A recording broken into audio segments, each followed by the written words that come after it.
আসসালামু আলাইকুম। আশা করি সবাই ভালো আছেন। আমিও আলহামদুলিল্লাহ ভালো আছি আপনাদের দোয়ায়। আমাদের আজকের টপিক হচ্ছে অষ্টম শ্রেণী দ্বিতীয় অধ্যায় মুনাফার ২.১ এর প্রথম পর্ব। আর সূচিপত্র আলোচনার পর্বে আমি বলেছিলাম যে আজকে হচ্ছে সংজ্ঞা ও সূত্র আলোচনা করব। এই প্রথম পর্বে আমরা সংজ্ঞা ও সূত্র আলোচনা করব। সংজ্ঞা ও সূত্রের সুবিধাগুলো আমি সূচিপত্রে বলেছিলাম, এগুলি জানা থাকলে কি ধরনের সুবিধা, তবু আবারও বলছি। সংজ্ঞা যদি আমাদের জানা থাকে, প্রথমত যদি সংজ্ঞা জানা থাকে কোনো বিষয়ে, যদি সংজ্ঞা জানা থাকে ওই বিষয়টা আমাদের কাছে অনেকটা সহজ হয়ে যাবে, আমরা ওই বিষয়টা খুব সহজেই বুঝতে পারবো। আর সূত্র তো আমাদের অঙ্কের ম্যাথগুলার প্রাণ কেন্দ্র।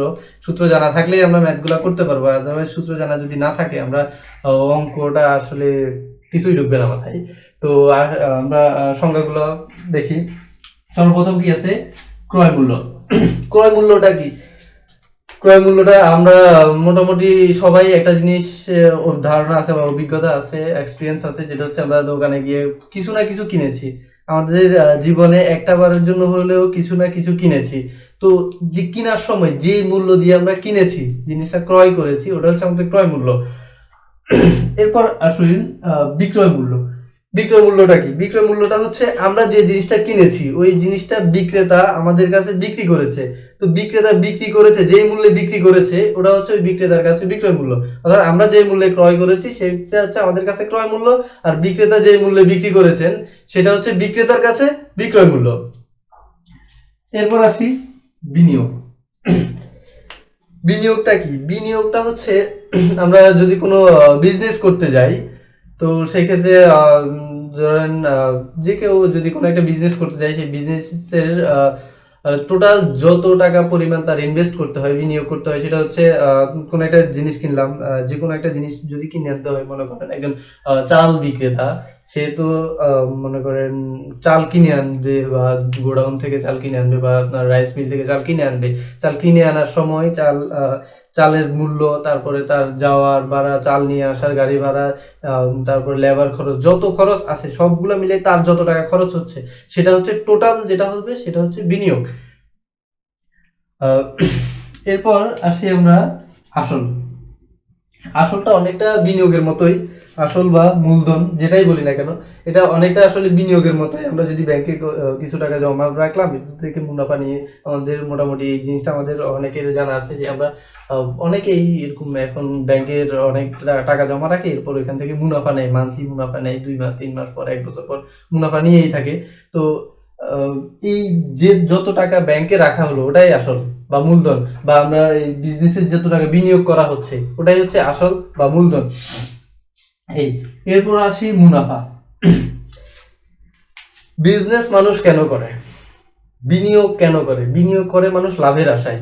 তো একটা বিজনেস করতে গেলে যেই টাকা বিনিয়োগ করা হয়, বিনিয়োগ করার পর এই বিজনেস শেষে দিন শেষে তার যে পরিমাণ লাভ হয়, এক্সট্রা লাভ হয়, বা আমরা এই যে কোথাও যে একটু আগে বললাম যে ব্যাংকে যখন টাকা রাখা হয়, টাকা জমা রাখা হয়, এর থেকে আসলে আমরা একটা নির্দিষ্ট হারে মুনাফা পাই, লাভ পাই, সেটাকে আমরা আসলে মুনাফা বলি। আসলে এটা সুদ বলা হয়, এখন এটা আমরা আধুনিক ভাষায় মুনাফা বলে থাকি। তো মুনাফা হচ্ছে আমরা কোনো নির্দিষ্ট টাকা বা ইনভেস্ট বিনিয়োগের উপর একটা নির্দিষ্ট হারে যে লাভটা পাই ওটাই হচ্ছে মুনাফা। মুনাফা আর সরল মুনাফা যাই বলুন না কেন একই জিনিস, মুনাফা এবং সরল মুনাফা দুটোটা একই জিনিস কিন্তু। তো এক এক জায়গায় এক এক রকম ভাবে বলা আছে, এবং কোনো ম্যাথে দেখবেন, কোনো ম্যাথে বলা হচ্ছে মুনাফা নির্ণয় করো, কোনো ম্যাথে বলা হচ্ছে সরল মুনাফা নির্ণয় করো, আসলে দুটোটা একই কথা। তো এরপর আসি মুনাফার হার। ব্যাংক যখন আমাদের সুদ দেয়, বা আমরা ব্যাংক থেকে যখন কোনো টাকা লোন নেই, লোন নেওয়ার পর যে সেই ক্ষেত্রেও আমাদের কিন্তু ব্যাংকে আবার সুদ দিতে হয়। একটা নির্দিষ্ট হারে সুদ দিতে হয়, এটা ফিক্সড করা থাকে। আমার 1 মাস পর বা 1 বছর পর এত টাকা হারে, বার্ষিক এত টাকা হারে মুনাফা দিব, সেটা 5 টাকা, 10 টাকা, 15 টাকা, 8 টাকা, যাই হোক, শতকরা এত টাকা হারে মুনাফা দিব, লাভ দিব। এই যত হারটা থাকে ওটাই হচ্ছে মুনাফার হার। এরপর সময়। সময় তো সবাই জানি আমরা, সাধারণত এটা 1 বছর, 2 বছর, 5 বছর, 10 বছর, 1 মাস, 2 মাস, যাই হোক না কেন, সময়টা তো সময়ই।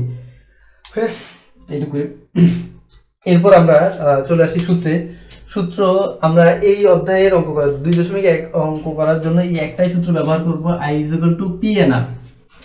I is equal to P N R, যেখানে আই হচ্ছে মুনাফা বা সরল মুনাফা, একটু আগে যেটা বললাম মুনাফা বা সরল মুনাফা যাই বলুন না কেন, আই ইজ ইকুয়াল টু মুনাফা বা সরল মুনাফাকে আই দ্বারা প্রকাশ করা হয়। এরপর আসি P, P is equal two হচ্ছে আসল বা মূলধন, পি ইজ ইকুয়াল টু হচ্ছে আসল বা মূলধন। আমরা মূলধন বা আসলকে এখানে পি দ্বারা প্রকাশ করা হচ্ছে। আর এন ইজ ইকুয়াল টু হচ্ছে সময়, সময়কে এন দ্বারা প্রকাশ করা হয়। আর ইজ ইকুয়াল টু মুনাফার হার, মুনাফার হার। তো আরেকটা জিনিস অবশিষ্ট রয়ে গেছে, মুনাফা আসল।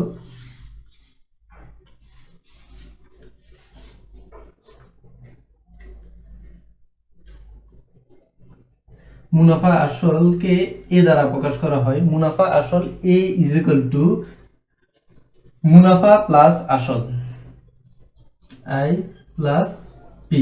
মুনাফা আসল A is equal to I plus P, অর্থাৎ মুনাফা প্লাস আসল, মুনাফা এবং আসল যোগ করলে আমরা মুনাফা আসল পাই, আর মুনাফা আসলকে এ দ্বারা প্রকাশ করা হয়।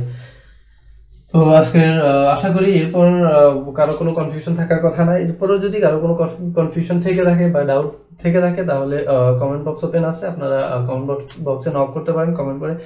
এরপর আমি যদি সেটা ভিডিও তৈরি করে হোক অথবা কমেন্টে রিপ্লাই দিয়ে হোক, যেভাবেই পারি আমি আপনাদের ডাউটগুলো সলিউশন করার চেষ্টা করব। ওকে, ভালো থাকবেন, আল্লাহ হাফেজ, আসসালামু আলাইকুম।